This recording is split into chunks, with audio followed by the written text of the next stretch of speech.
제가 일부에서 자유한국당 내 어떤 정치 세력 구도, 또 김무성과 이 비박들의 탄핵 주동 세력들의 의도, 이걸 제가 말씀드렸지 않습니까? 예. 자, 그런데 결국은 그 정치 이 세력들, 꾼들의 음모에 예. 황교안 씨가 올라탄 거예요. 자, 그런데 말씀드렸다시피 자유한국당이 주장하는 메시지가 미래로 하나로라는 얘기라고요. 그 의미가 무슨 뜻이냐. 하나로라는 것은 결국은 자유한국당 내부 구조는 탄핵 추동 세력 소위 가해자와 탄핵 반대 세력 소위 피해자가 혼재된 상태의 정치 구조 속을 이루고 있는 게 자유한국당의 현 실체란 말이에요.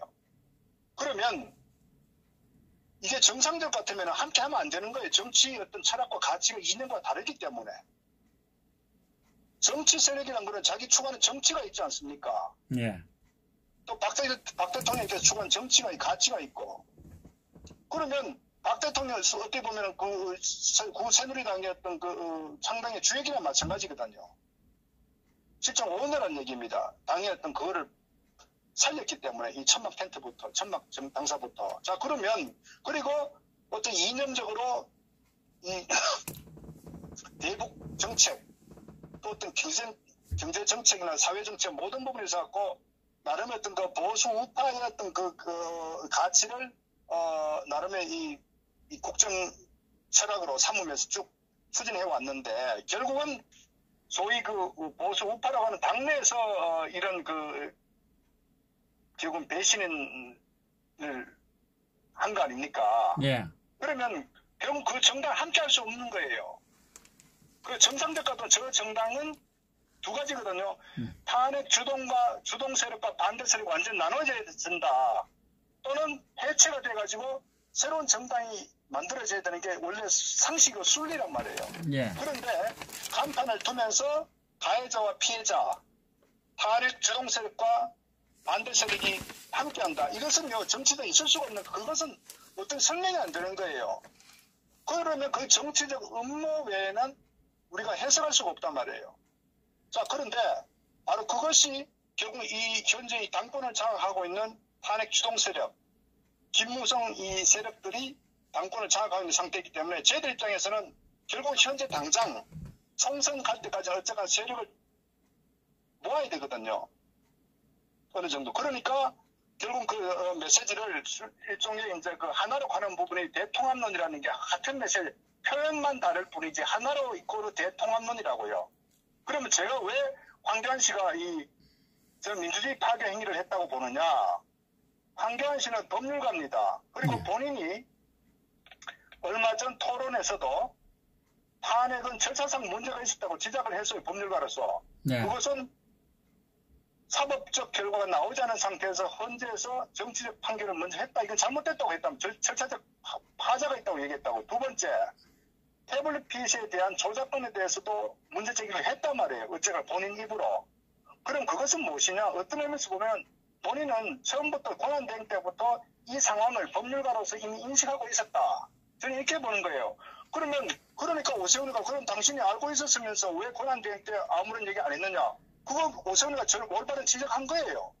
그걸 바로 황교안이는 비겁했다는 얘기죠. 또는 탄핵이 박 대통령 사사로운 감정으로 인해가지고 탄핵에 묵시적 동의를 했기 때문에 결국 자기 속마음, 법률가로서의 속마음은 탄핵의 절차상 문제가 있었다고 생각한다고 해요. 그러면 그 당시에 정상적인 이 보수우파 정당 2인자로서 총리로서 권한대행으로서 더더구나 박 대통령의 어떤 지명을 받아가지고 총리까지 오른 사람으로서 정상적인 어떤 그 인격 최고 어떤 그 정부의 정체성과 함께 했다면요. 그때 브레이크를 걸어야 된다고요. 그거를. 그런데 결국 황교안 씨는 침묵 지켰단 말이에요. 그것을 오세훈이가 지적한 거 아닙니까? 그러니까 황교안 씨는 비겁한 거예요. 비겁하고 은큼하고 뭐 믿을 수 없네요. 믿을 수 없는. 그렇기 때문에 소위 말해서 민주주의라는 게 뭡니까? 민주주의는 절차의 정당성을 중시하는 게 민주주의입니다. 우리가 선거를 왜 합니까? 선거를 하는 것은 절차의 정당성 확보 때문에 선거를 하는 거예요. 사회주의는, 공산주의는 목적을 위해서 수단, 방법 가리지 않는 게 사회주의 공산주의고요. 민주주의는 절차의 정당성을 매우 중시하는 게 민주주의입니다. 그렇다면은 탄핵 자체가 잘못됐다고 본인 입으로 얘기를 했어요. 그 절차 정당성 지적을 했지 않습니까? 그래가지고 그 다음날 뭐 그냥 그거 하니까 다 철회한 쪽으로 이야기한 걸로 알고 있는데요. 제가 그것은 또 이 황교안 씨의 어떤 이중성을 보는 다른 또 하나의 단면이고, 예. 어쨌거나 본인이 결국은 정말 그 피력을 했단 말이에요. 예. 그러면 결국 탄핵이 잘못됐다는 거거든요. 그러면 잘못됐다는 거는 결국은 뭐냐면, 잘못됐다는 것은 법적으로 문제가 있죠. 두 번 정치적으로도 결국은 정치 도의적으로 그건 잘못된 거예요. 자, 그런데 황교안 씨가 주장하는 게 대통합론을 얘기하는 거예요. 그러면 자기가 법률가로서 또 어떤 검사 시절에 또 변호사 시절에 우리가 가해자와 피해자가 있으면 가해자는 결국은 그게 뭐 민법이든 형법이든 간에 결국은 어떤 그 죄를 받게 돼 있지 않습니까?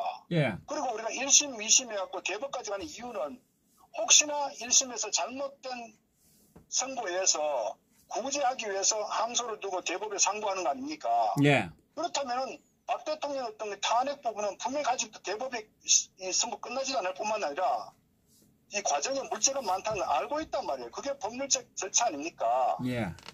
그렇다면 황교안 씨 같은 경우는 이 부분에 대해서 분명히 잘못됐다고 지적했고 실질적으로 아직도 재판이 진행 중이기 때문에 이 상황 가해자가 존재하는 거예요. 탄핵 주동 세력들이 피해자가 있고 그러면 이 상태에서 함께 하자는 것은요. 결국은 논리도 맞지 않는 게 탄핵을 본인 입으로 절차상 하자고 있다 했기 때문에 그럼 그 피해자가 있지 않습니까? 예. 그 피해자라는 게 수없이 많은 관료들이 이미 구치소 감옥소에 지금 수감 중이잖아요. 박 대통령 물론이고. 그러면 이 부분에 대해서 이걸 묻고 통합이라는 얘기는 결국은 어떻게 보면 저는 이 법 절차를 무시하는 바로 그것이 저는 민주주의의 어떤 절차의 정당성을 파괴하는 행위다. 그래서 이 대통합론이라는 것은 실질적으로는 허구다. 순전히 정치 공학적 업무에 의해서 나온 정치적 메시지이다. 이렇게 보는 거예요.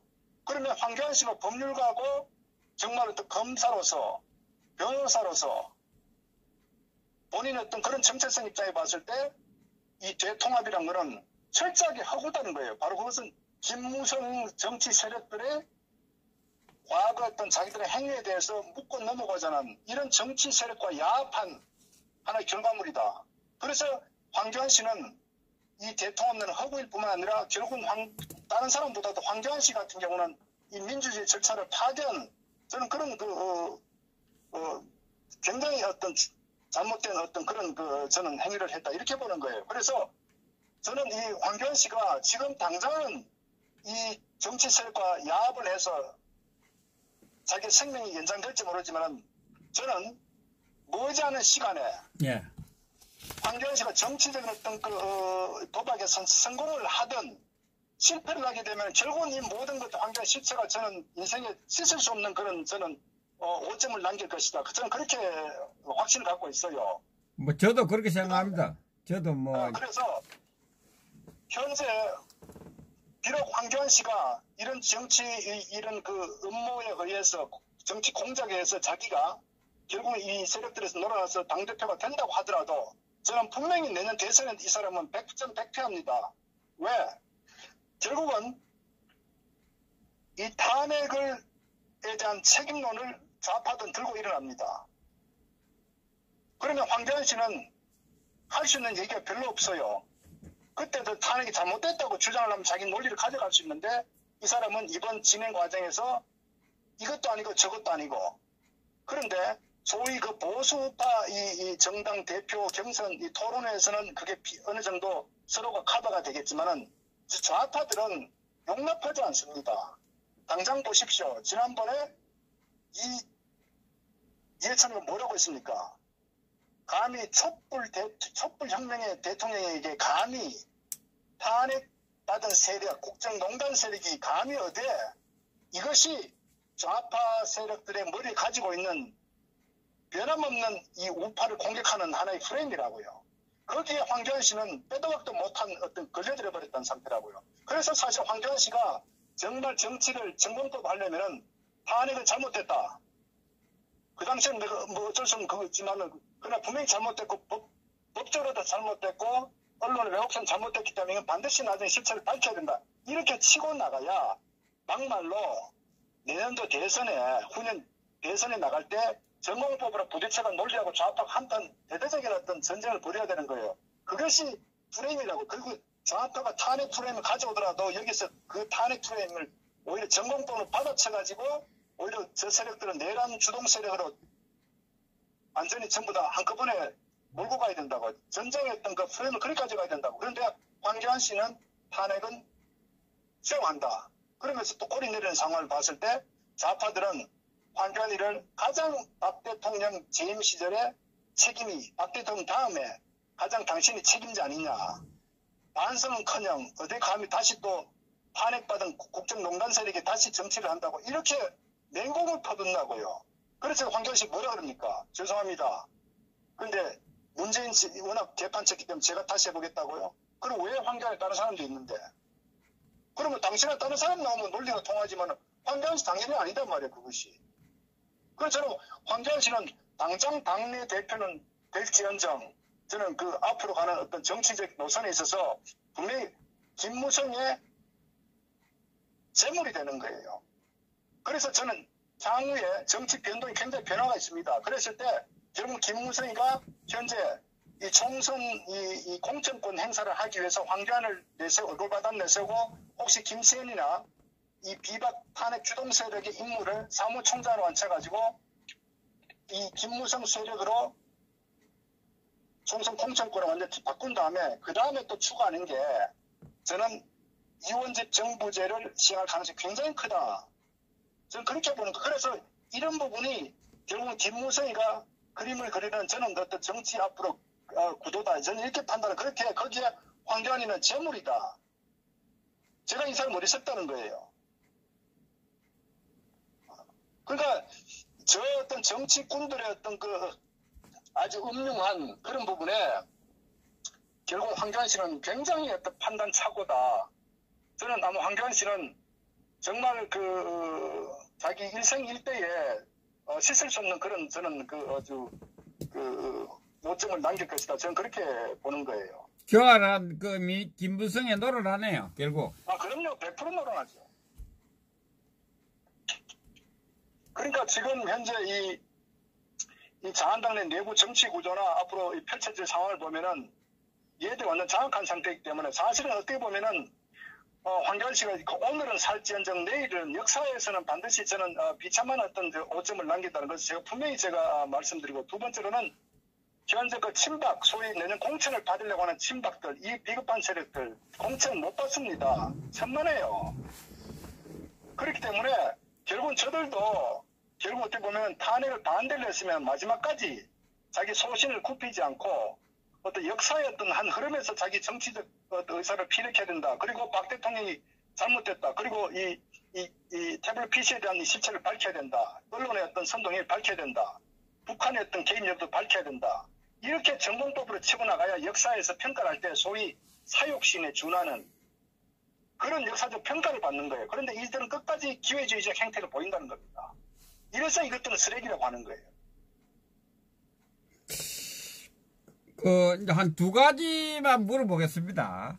탄핵 그 당시에 그 박근혜 대통령 탄핵을 시킬 때도 그 어떤 기한에 그 쫓겨서 이 탄핵 결정을 헌재에서 했지 않습니까? 네네. 이때는 황교안 씨는 뭐였나요?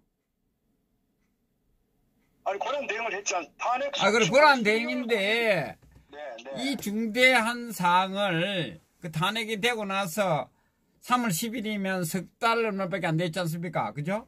네.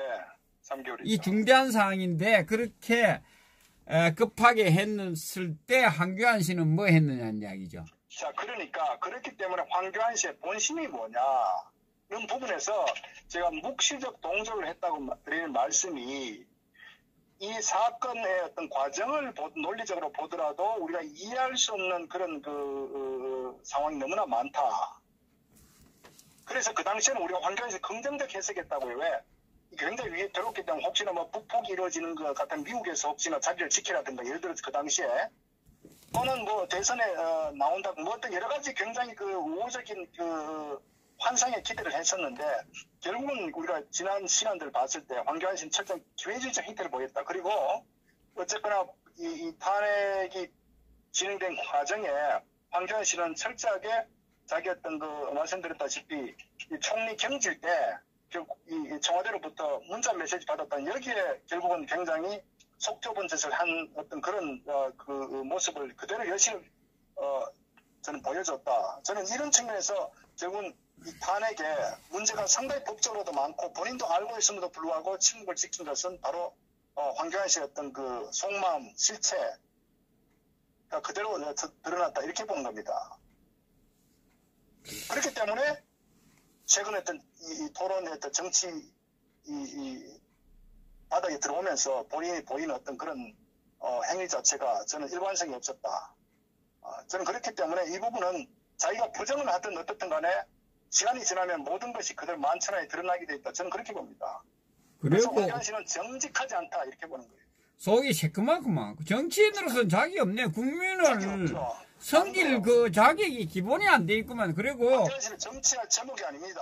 예, 그리고 3월 10일 날 우리 태극기 애국국민대 현장에서 4분 돌아가시고 병원에서 그랬던 날인가 1분 돌아간 5분 돌아갔잖아요. 그러면 자, 그 군안 대행을 하는 기간이 3월 10일 날인가 5월 9일인가 2달 동안의 여유가 있었거든요. 그게 관련돼서는 한마디도 하지 않았고 거기에 대한 경찰에 대한 어떤 그 책임도 하나도 물지 않았거든요. 뭐 했는가요? 이 양반 탄핵을 그렇게 급하게 하는데도 가만히 있었고 이렇게 사람이 5명이 그 현장에서 죽고 또 많은 사상자가 났는데도 불구하고 가만히 있은 이 인간이 인간입니까 이게?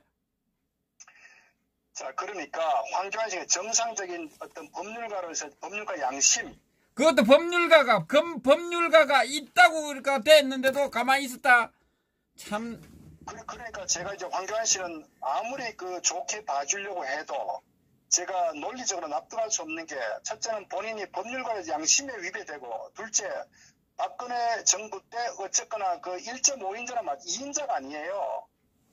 법무장관을 2년을 냈고 총리를 2년을 냈습니다. 그리고 권한대행을 거의 뭐 5개월 이상 한 거예요. 그렇다면 박 대통령보다 재임기 더 길어요. 쉽게 보면. 그러나 실질적인 굉장히 어떤 권력의 중심에 또 있었던 사람이기 때문에 제가 봤을 때 그러한 그 박근혜 정부의 정치 어떤 그 통치 기관 같다고 볼 정도 같으면은 그 1.5인자 정도의 어떤 그 상당히 시세였고 정치 어떤 그 2년과 같이 했던 인물이 결국은 보인 행태로 봤을 때는 도저히 있을 수 없는 것이다. 자기 양심이 있었다면은 그때 법률적 잘못했을 때 자기가 발언을 해가지고 그것은 어떤 편을 드는 게 아니라 저는 어떤 법적 측면에서도 굉장히 지적을 할 수 있었다. 저는 그런 부분이고 그 다음 우리가 얘기 나온 것도 뭐 의자건도 나오지 그건 그 인간의 어떤 그 하나의 어떤 정도의 어떤 정말 뭐라고 해야 되나 속 좁은 정말 저는 기회주의다는 걸 느끼고 그 다음 세 번째로는 어쨌거나 자기 자신이 자기 논리대로 정말 권한대행 때 자기 어떤 정치적 중립에서 그렇다 하더라도 그러면 5.19 대선 이후에 나라가 이렇게 망국을 가는 과정에서 자신이 굉장히 강하게 바른 소리 했었어야죠. 그런데 2년간 침묵을 지키다가 그리고 이런 여러 가지 어떤 본인의 과거 이력과 행적을 봤을 때 자기 논리는 정당화될 수가 없다. 어떤 식이든 간에. 그러니까 이 사람은 어디 쓴 거예요. 자기가 싫든 좋든 박 대통령 재임실의 2인자고 1.5인자이기 때문에 생사고락을 같이 해야 되는 거예요. 그게 정상인 거예요. 정치적 안목이 있다. 그런데 이 사람은 그것을 부정했단 말이에요. 그러니까 좀 정치하면 안 되는 거고 정치 제목이 아닌 거라고요. 이런 인물을 추종, 지지하는 세력들은 정신 차려라. 제가 그걸 말씀드린 거예요. 대한민국을 완전히 그냥 삭을 잘라버린다고요. 문재인 좌파하고 싸우기 전에 동력이 상실된다고요. 그리고 이 좌파들이 제일 좋아하는 인물이 황교안이라고요. 갖고 놉니다. 갖고 놀아. 저 좌파들 보셨잖아요. 얼마나 잔인하고 음흉하고 교활하고 수단 방법 안 가리는지 없는 것도 엄청 만들어가지고 무너뜨리는데 황교안이 한 방에 훅 가버립니다. 근데 제가 어쨌거나 다시 말씀드리지만 황교안 캠프 있는 사람 잘 들으세요. 탄핵에 대해서 수용을 하게 되면 황교안 씨는 절대적으로 좌파와 싸울 수 없다는 것을 정치공학적으로 정치 프레임에서 당한다는 걸 알기를 바랍니다. 김문수도 뭐 합리해도 기억하라고요. 김문수도 합류했다는 이야기 들리대요. 전 그 부분에서 저도 뭐 간접적 얘기 듣는데, 저는 뭐 그 좀 시간이 지나보면서 이제 뭐 분명히 뭐가 명함이 가려질 겁니다. 근데 황교안 씨도 정말 정치하려면은 속마음이 그런데 정치에 힘이 없으면 그렇다면 김무성이를 이용하세요. 김무성이를 이용하라고 일단 당대표 된 다음에. 안 그러면 당신이 죽습니다. 김무성이 당신을 제물로 이용한다고요. 이원집 정부직 하기 위한 징검다리로. 당신의 역할은 사무총장 삼성 공천한 그까지가 당신 임무라고요. 그걸 명심하라고 정치 바닥을 정말 모르면은. 어떤 황교안 씨는 탄핵과 박 대통령과 생사고락을 같이 해야 돼요. 그것이 당장 정치를 재개할 수 있는 하나의 힘의 원동력이 될 뿐만 아니라 역사가 평가할 때 당신이 어떻게 역사가 바라볼 거냐. 최소한 박 대통령과 생사고락을 같이 한 인물로 평가를 받아야 돼요. 싫든 좋든 간에. 그런데 그 박 대통령을 지우려고 하면 당신은 인간 폐류나 오세훈 같은 그런 인간 폐류나가 되는 거예요. 정치 신의도 완전히 져버린 그런 인물로 역사에 남습니다. 정치꾼들에게 놀아나지 마세요. 그래, 뭐, 김문성이한테도 놀아나는데, 더불어민주당한테는 얼마나 놀아나겠습니까? 그게 밥이죠, 밥. 예, 알겠습니다. 수고하셨습니다. 네, 감사합니다. 네. 아, 그리고 하나 물어봐야 된다. 참. 네. 5.18 관련돼서요. 네네. 지금 그 5.18 보니까 이 최근에 와서 지금 이렇게 그